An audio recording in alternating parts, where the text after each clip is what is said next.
Have you seen the 2005 Tom Cruise science fiction movie The War of the Worlds? The film is about a dock worker who is forced to look after his children, from whom he lives separately, as he struggles to protect them and reunite them with their mother when extraterrestrials invade the Earth and devastate cities with giant war machines. The film earned 3 Academy Awards nominations. But that's not what's relevant about it. What's important is the film's plot. It's about the Earth being observed by extraterrestrials with immense intelligence and no mercy or compassion, as man dominated the world without a doubt. Much like microorganisms swarming in a drop of water, these beings plotted to take it all from us. Fast forward to 2020. During the year of the pandemic, the richest 10% in America managed to own more than 88% of the outstanding shares of companies and mutual funds in the United States of America. And that's not all. The top 1% also controlled more than 88 times the wealth of the bottom 50% of the American people.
In February 2021, it was announced that the combined net worth of the top 1% of Americans was $34.2 trillion, which constitutes about 1/3 of all US household wealth. On the other hand, the total for the bottom half was $2.1 trillion or 1.9% of that wealth. This could only mean one thing. American billionaires have scored monumentally during the year of the pandemic, with 21st century tycoons like Elon Musk and Jeff Bezos coming on top. And it's not just the Americans. The planet's 2,300 or so billionaires also got wealthier by $1.9 trillion in 2020 alone, which pushed their net worth up to nearly $11.4 trillion in mid-20th of December 20, from $9.5 trillion a year earlier despite the pandemic. Here's how it all happened. The government stimulus packages, which were meant for the poor, the middle class, and the unemployed, provided the wealthiest people on Earth with the perfect opportunity to expand their fortunes. Now, what has this got to do with the War of the Worlds? In the movie, humanity is rendered helpless in the face of a force greater than itself. The film's depiction of the grim relationship between the invading aliens and the humans they were suppressing depicted a 2020 version of such beings, with the spoils of the system increasing beyond the reach of so many.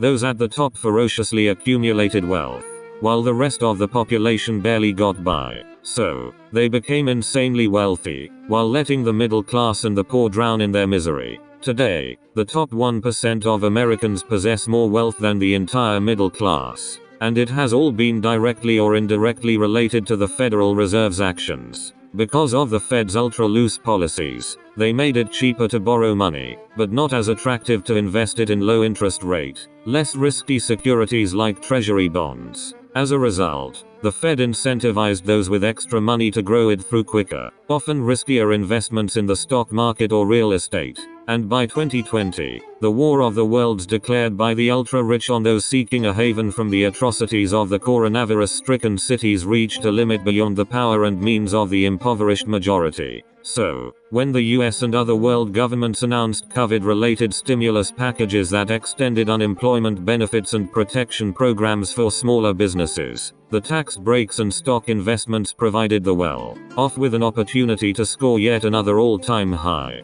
That added nearly 8 million Americans to the ranks of the poor, even as America's nearly 660 billionaires held twice the amount of wealth of the 165 million poorest Americans. So, while billionaires grew richer amid a pandemic, and the poor got poorer, the resemblance between the new barons and the plebs became more evident when mirrored with Tom Cruise's War of the Worlds movie Invaders. And with billionaires putting their wealth above public health amid a pandemic, no wonder the likes of Jeff Bezos, Steven Schwarzman, Lloyd Blankfein, and other billionaires continued to thrive. And unlike those living in financial uncertainty and worsening medical conditions trying to stay afloat, this small group of wealthy elites self-isolated at posh vacation properties in the Hamptons, the Catskills, and Sunvale, or on lavish private yachts like billionaire David Geffen. What J.C. Pan, a staff writer at the New Republic, said is probably true. The malfeasance of the ruling class has reached such a level of absurdity that it almost feels as if they are trying to summon a mob.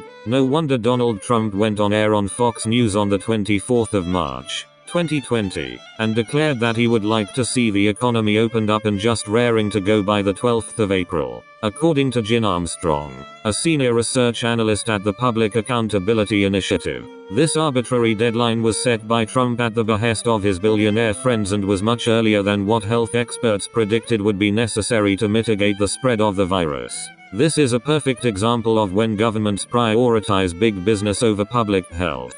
Trump, who wanted to change the architecture of the world to make America great again, was willing to sacrifice the lives of the American people for the sake of the rich and famous to safekeep their fortunes. Not only individuals but also large corporations saw their pandemic profits rise by billions as the poor paid a heavy price. 32 of the world's largest companies saw their profits soar by $109 billion more in 2020 as the COVID-19 pandemic laid bare an economic model that delivered profits for the wealthiest on the back of the poorest. According to an Oxfam report published on the 9th of the 20th of September 20. Back then, the Confederation of 20 independent charitable organizations reported that 500 million people globally are expected to be pushed into poverty by the economic fallout from the pandemic. At the time, more than 400 million jobs had already been lost, while the International Labour Organization estimated that more than 430 million small enterprises and their employees were at risk. In one US company alone, an estimated 27,000 meatpacking workers tested positive and more than 90 died from COVID-19.